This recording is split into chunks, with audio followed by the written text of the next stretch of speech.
Hi guys, Aaron Dorr here with Iowa Gun Owners. Apologizing in advance for what's going to be a lengthy video, guys. There is so much stuff you have to know about what happened here today in the Iowa Capitol as constitutional carry law, Senate File 2106, was removed from the debate calendar in the Judiciary Committee just moments ago. I was here all afternoon waiting to see what would happen with Senate File 2106. Of course, you guys have been making all of your phone calls, firing off all of your emails. We've been hearing from lawmakers all over who've been getting deluged with calls and emails to support constitutional carry law. But guys, it was told to me moments ago by Judiciary Chairman Brad Zahn and Senator Jason Schultz, the floor manager for Senate File 2106, that this bill today died in large part because Speaker Pro Tem of the Iowa House, Matt Winchell, came over to the Senate today, this morning, and he worked as hard as he could to kill constitutional carry law here for Iowa. Of course, this is the same Matt Winchell who pulled constitutional carry last year in last year's omnibus bill. This is the same Representative Winchell who, as you know, removed the all-important immunity language on stand your ground law last year. If it hadn't been for the members of Iowa gun owners who flooded the House with calls and emails, they never would have fixed it either. Matt Winchell has been on a tear for a long time in this chamber to kill constitutional carry, and guys, he did so here today in the Iowa Senate Judiciary Committee. This has been told to us by numerous state senators. This is exactly what happened this morning in this chamber. Guys, I don't know how else to phrase this. We have been screwed over by Republican lawmakers who in large part owe their majorities to the Second Amendment and to specifically the members of this organization who have given so much money and so much of their time to help make sure we have the resources we need to run election programs in the fall to put pro-gun lawmakers in this chamber. Guys, those are the people today who came over here from the House and made sure that Second Amendment died today in this in the Iowa Senate Judiciary Committee. Guys, I'm outraged. I'm sure you are too. Here's what else is going on. The Iowa Firearms Coalition has been working behind the scenes the entire time to kill this bill as well, because of course it wasn't their bill. They didn't draft it, they don't like it, and they've been working behind the scenes, it's no secret here in this building, to kill constitutional carry. It's just the way it's been here for quite some time. Now, you may be asking yourself, well, how can that be? Because if you pull up the lobbyist declaration forms on constitutional carry, you'll see their lobbyist declared in favor of the bill. So how can that possibly be? Look, here's the deal. The Iowa Firearms Coalition did nothing to advance this bill, and the only reason why they added their name to it was because they realized that constitutional carry was moving and had momentum in this chamber, and just in case they couldn't stop it, they wanted to have their name on the bill to make sure they got to have a chance to claim some of the credit. And meantime, of course, they worked behind the scenes the entire time to kill the bill. Their lobbyist, Richard Rogers, has been up here routinely working to kill constitutional carry, and guys, that is how the game is played here in Des Moines. You see, you declare in favor of a bill one day, you're opposed to it the next day, you're undecided this day. Whatever you can do to juxtapose yourself to claim the credit when the bill comes to pass. They never supported constitutional carry, and in fact, they worked aggressively behind the scenes to shut it down. Many people have talked to us and asked about, well, can we at least get the constitutional amendment? Is there still some hope for the constitutional amendment? Look, that's oftentimes what has been used in this building to kill constitutional carry. Lawmakers and other organizations are using this to say, we can't worry about constitutional carry. We have to pass a constitutional amendment. Guys, I'll just cut right to the chase. Is a constitutional amendment a good idea? Sure. Is it going to do anything to protect gun rights here in Iowa? Not a damn thing. What it will do is protect the careers of lawmakers who are working overtime down here in Des Moines to kill constitutional carry, by then be able to claim, well, see, we're not bad on guns. We supported the constitutional amendment. Guys, did the constitutional amendment to our United States Constitution ever stop Barack Obama and Eric Holder from trying to gut our right to keep and bear arms for the 8 years they were in office? Ask yourself that question. Did the Second Amendment to the United States Constitution ever stop Barack Obama or Eric Holder or Joe Biden when they held control in Washington, D.C. as they waged an 8-year battle to destroy our Second Amendment rights? Of course not. The Second Amendment is only as protected as there are citizens out there like you guys who are willing to fight for it. The minute that a politician has the votes to destroy our Second Amendment rights, they're going to do it. And it's not just in Washington, D.C., it's happened at the state level as well. Let me give you some examples here. Colorado has a Second Amendment protected right to keep and bear arms in their state constitution. As many of you probably know, in 2013, after the Aurora, Colorado movie theater shootings earlier, before that 2013 session, they had a ban on assault weapons, so-called. They had a ban on magazines that held more than 15 rounds. They had Michael Bloomberg's universal gun registration bill pass into law as well. Well, how could that be if they have a constitutional amendment to keep and bear arms? You see, guys, it doesn't do anything to restrain anti-gun lawmakers.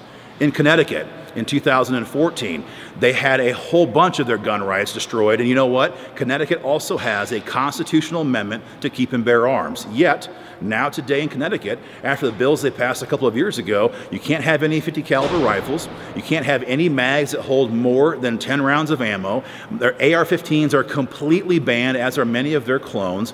And again, Michael Bloomberg's universal firearms registration is on the books. Washington State, as you probably know, in 2014 also passed universal firearms registration in complete violation of Washington's Second Amendment protection in their state constitution. Oregon, also a long-time state to passing gun control bills, passed a whole bunch of them in 2015, including Senate Bill 941, the universal firearms registration legislation in Oregon, again, in complete violation of their state-level constitutional amendment in their state constitution. Guys, a constitutional amendment does nothing to protect your right to keep and bear arms. The only way you and I can protect our gun rights is by having citizens like you and I who fight at election time and during legislative season to defend them. The minute that you and I let our foot off the necks of politicians down here in Des Moines, they will take away our freedom. And so what happened here today in Des Moines, guys, was a master con. This was a con game pulled on gun owners here in Iowa. They're trying to bait and switch by killing constitutional carry and trying to substitute with a constitutional amendment. This has been an outrageous scheme that's been perpetrated largely, again, by Iowa House Speaker Pro Tem Matt Winchell, who, again, if you missed the first part of this video, came over today to the Iowa Senate to make sure that constitutional carry died today in the Judiciary Committee. Confirmed for us by Senator Jason Schultz, the bill's floor manager, confirmed to me today by Chairman Brad Zahn, the chairman of the committee. That's what happened when this bill died. You and I did all we had to do on the outside. We had the votes until Matt Winchell walked in there.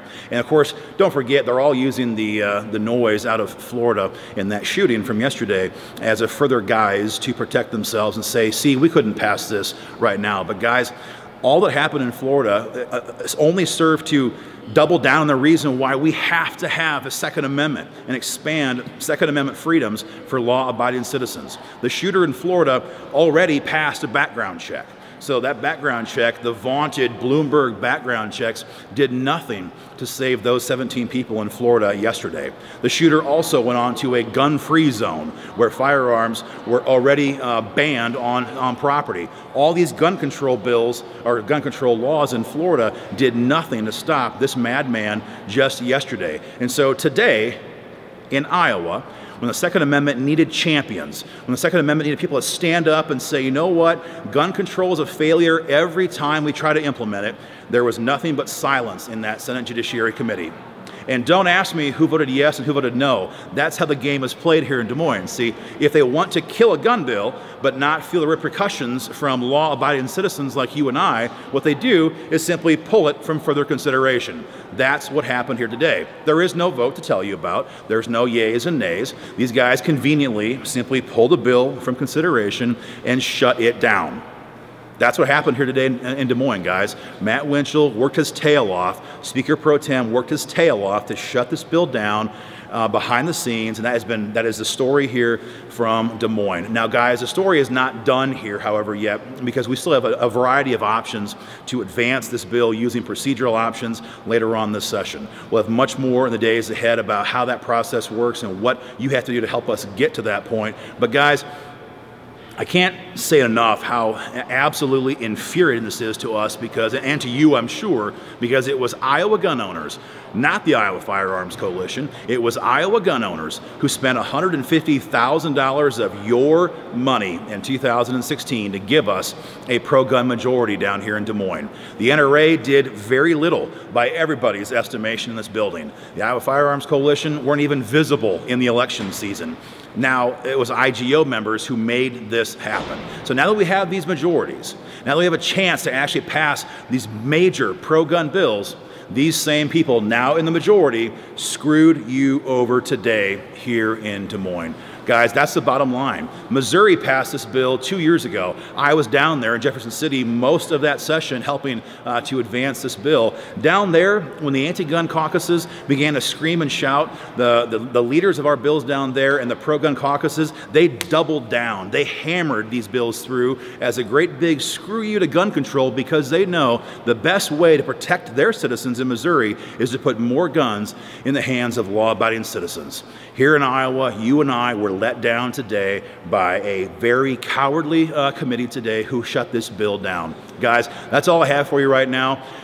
Understand this, a lot of organizations will never tell you what actually happens down here in Des Moines. And a lot of organizations are much more concerned about being loved down here and being respectable down here. And so when somebody kills their bill, they sit down, they shut up, and they try to kiss butt just a little bit more for next session. Our organization has never, ever operated that way. We're going to tell you the truth every time so you know what's going on down here in the fight for your Second Amendment rights. Guys, that does not make us the most loved lobby in this building. Quite the contrary. You know what? We're damn proud to represent not politicians here in Des Moines to our members, but our members to the politicians down here in Des Moines. Guys, this is an outrageous betrayal of the Second Amendment. We'll have more information on this in the days ahead. And again, we have procedural options yet to advance this bill. We're not dead in the water for the session, but today was a major embarrassment on the part of the Judiciary Committee who refused to advance constitutional carry. Guys, much more to come in the days ahead. Take care and have a great night.